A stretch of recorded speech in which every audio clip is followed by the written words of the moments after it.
Hi guys. तर मला आज एवढंच सांगायचं आहे की मी त्या दिवशी तुम्हाला बोललो होतो ना की आमच्या म्हणजे मी काम करतो तिथे हॉटेलला. अशी मोठी खिडकी आहे, त्याला हे आहे, काच आहे, आणि त्याच्या बाहेरचं जे वातावरण आम्हाला दिसतं ना, एक नंबर म्हणजे बघण्यासारखं वातावरण असतं. आज तुम्हाला दाखवतो मी. हे बघा, फक्त बघतच बसा. म्हणजे असं वाटतं की त्याच्यामध्ये असं आपण वॉलपेपरने असं काय की असेल ना, म्हणजे मोबाईलवरती वॉलपेपर किंवा लॅपटॉपला पी सीला असं काहीतरी वॉलपेपर आपण ठेवू शकतो. अशा प्रकारचं हे वातावरण तो दाखवतो तुम्हाला.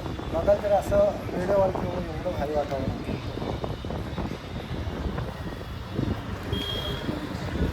हे असं वातावरण तयार होतं, एक नंबर वातावरण आहे. आणि असं म्हणजे आत्ता हे उन्हातून एवढं असं वातावरण होतं, पावसातलं तर बाबा मला एवढं भारी भारी वातावरण बघायला भेटणार आहे ना, म्हणजे असं विचार पण करू शकत नाही. हा भगवा आपला किंवा छत्रपती शिवाजी महाराजांचा झेंडा म्हणजे आपलाच आहे तो, असं काही नाही आहे. पण तो एवढा फटफट म्हणजे हे होतं आहे वाऱ्याने, एवढा हे होतं आहे त्याचा विचारून सोय नाही. बघा ना, वारा एकदम भारी वारा, परत हे नेचर.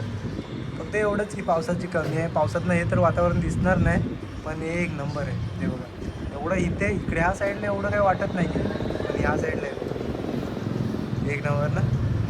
हे बघा, हा तर एवढं हे वाटतंय ना, विचारून सोय नाही. आणि त्याच्याबरोबर आपला भगवा काहीतरी अडकलं आहे वाटेल तिला, नाही नाही काहीतरी कार तिची निसडली, पण एवढं भारी वाटतंय ना, बघण्यासारखं वाटतं.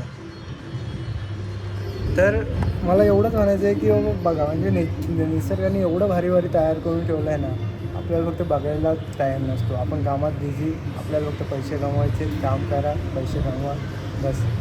कोणाला काम नाही करायचं, सगळ्यांनाच काम करायचं असं काही नाही. पण हे आमच्या इथून दिसणारा वातावरणाचं हे आहे. तुमच्या ऑफिसमधून किंवा तुमच्या कामावरून काय कसं वातावरण दिसतं आहे मला नक्की कमेंट करून सांगा. जेव्हा हे असं वातावरण आमच्या इथून पण दिसतं किंवा काही असेल तर नक्की कमेंट करा, नक्की सांगा मला.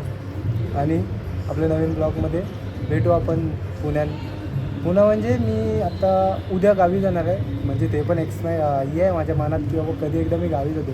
म्हणजे एका दिवसासाठी गावी जाणार आहे, पण जाणार आहे. पण एकदम मला राहवत नाही गावी जायचं म्हटलं ना, म्हणजे गावी म्हणजे कोकण माझं गाव आहे. तर त्या कोकणात जायचं म्हटलं तर मला असं आदल्या दिवसापासून असं वाटतं की बाबा कधी एकदा तो दिवस येते, कधी एकदा दिवस येतो आणि मी एकदा गावी जातो. तर आपण भेटू उद्या.